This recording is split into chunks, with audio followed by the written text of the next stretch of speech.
Hey all, it's Adam here.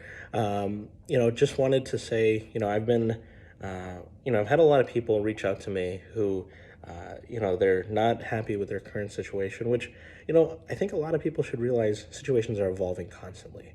But one situation I never think is okay is, you're not making at least between you and your significant other, especially given these economic times, at least a couple $100,000 a year.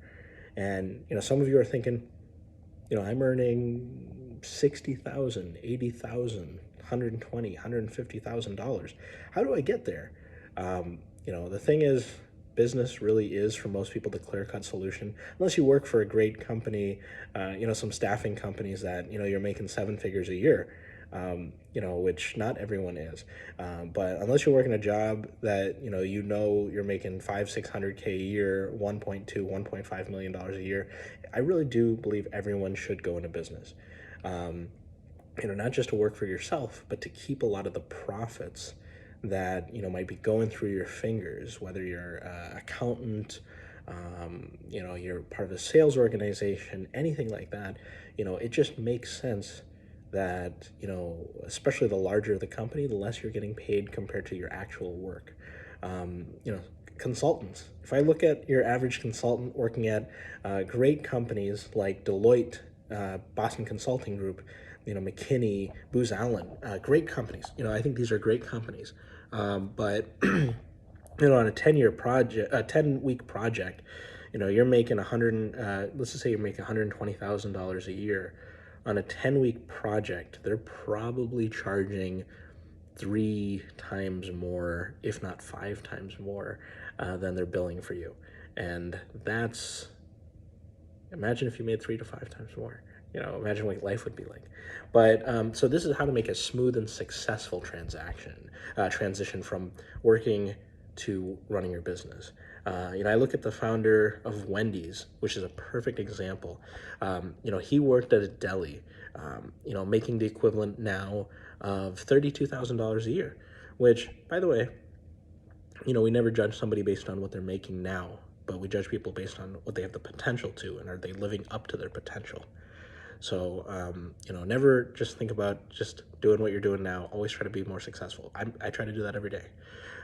So, those people who are making that $32,000 a year, 50,000, 100,000, whatever it is, some of you are happy, and this video might not be for you.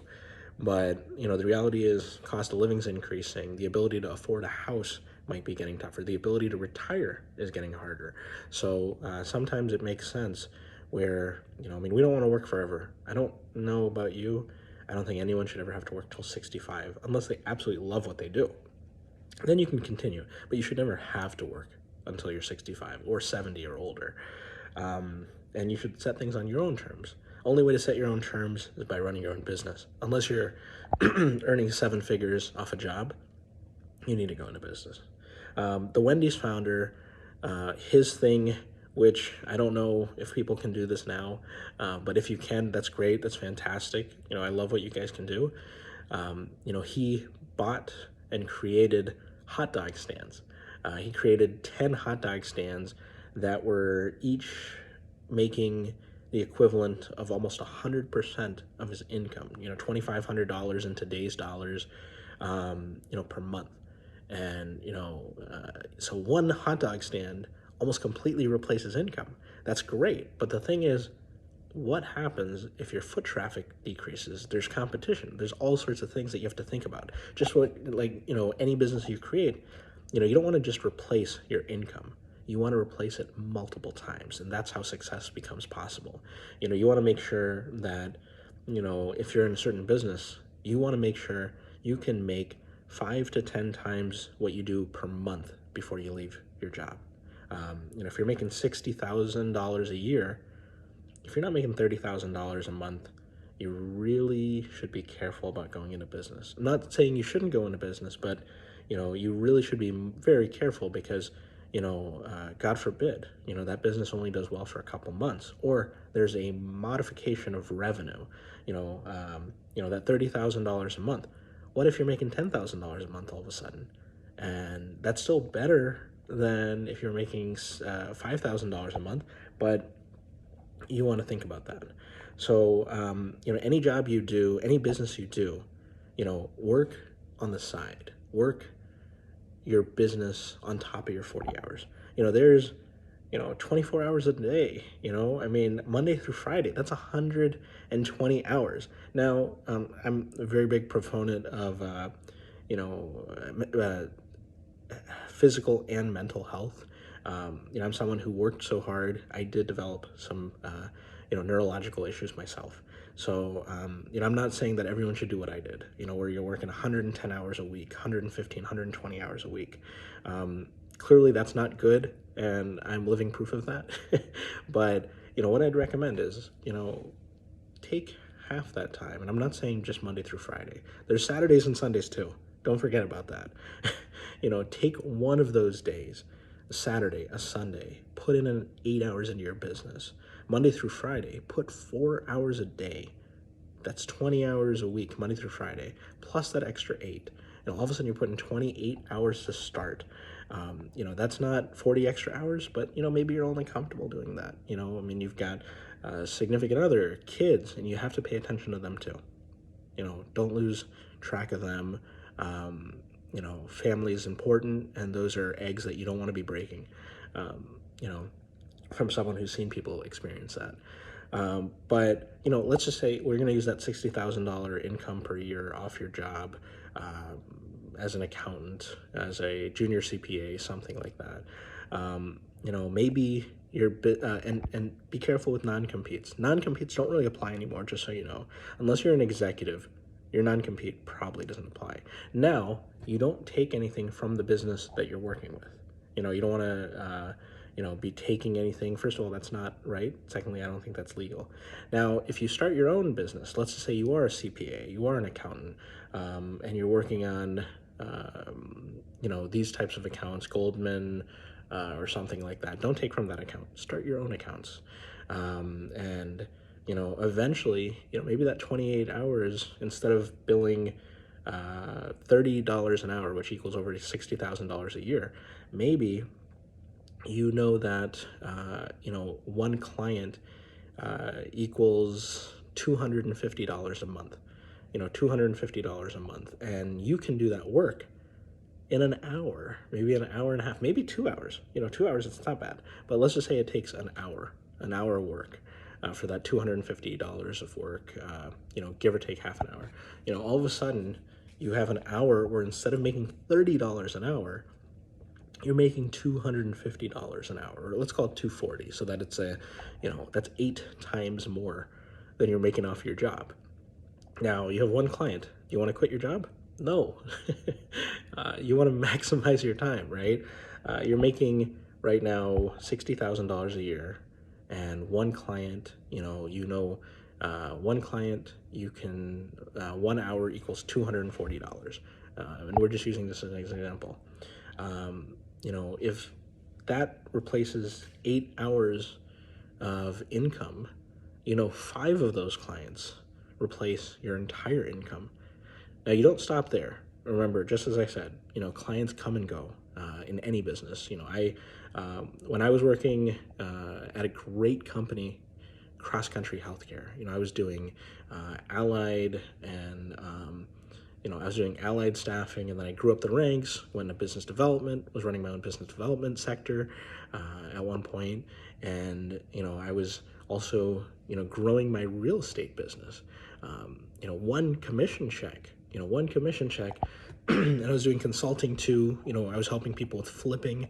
But if we want to just look at the real estate business, because I don't want to go into every single income, but one real estate check.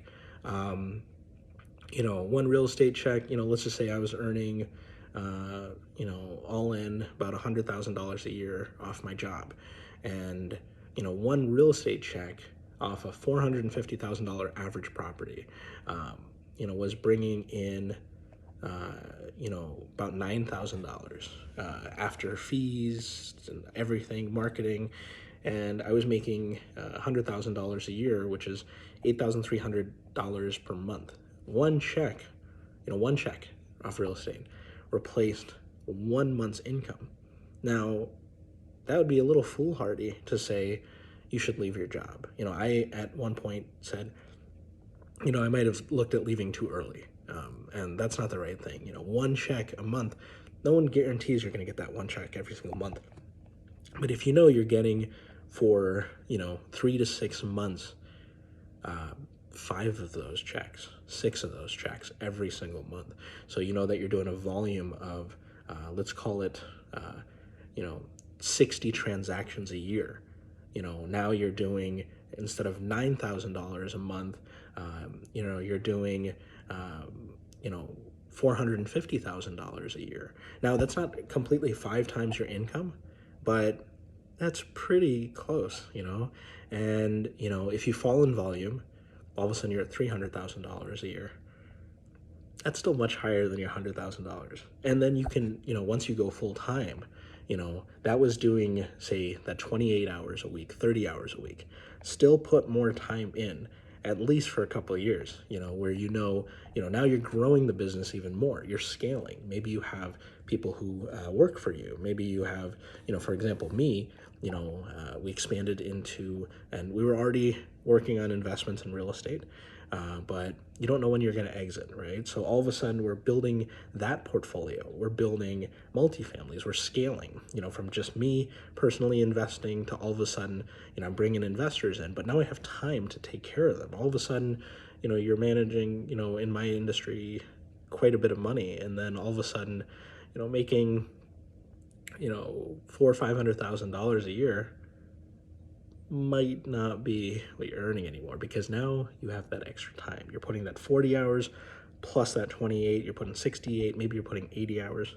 I wouldn't recommend more than 80 hours, but if you're putting that time in, not only have you replaced it, but you started with that 28 hours where you're doing 5x your income. And, if you can do 10, 12x your income, and you're looking at retirement or anything like that, that means 1 year could replace 10 years of working. And if 1 year replaces 10 years of working, imagine 3 or 4 years of working, 5 years of working, 6 years of working. If you're replacing 10 years of income per year, and you work for 5 years, and you started this at 30 years old, it's like you worked until you're 80 years old, off 5 years of work. And again, that's when you also look at invest it. Inflation goes up, things go up, costs go up over every year. But, if you made off 5 years, the equivalent of you'd make in 50 years, that's worth it. It's worth it for a little bit of time. It's worth it for 1 or 2 years, maybe 3 years, building that business, real estate, accounting, Amazon businesses. That's something I just saw recently. You're making $100,000 a year, and every month you're making, 50 grand a year off your Amazon business. Just any business that you want to do. Find something you love, find something you want to do, find something you can build your skills in, and I wish you guys the best of luck.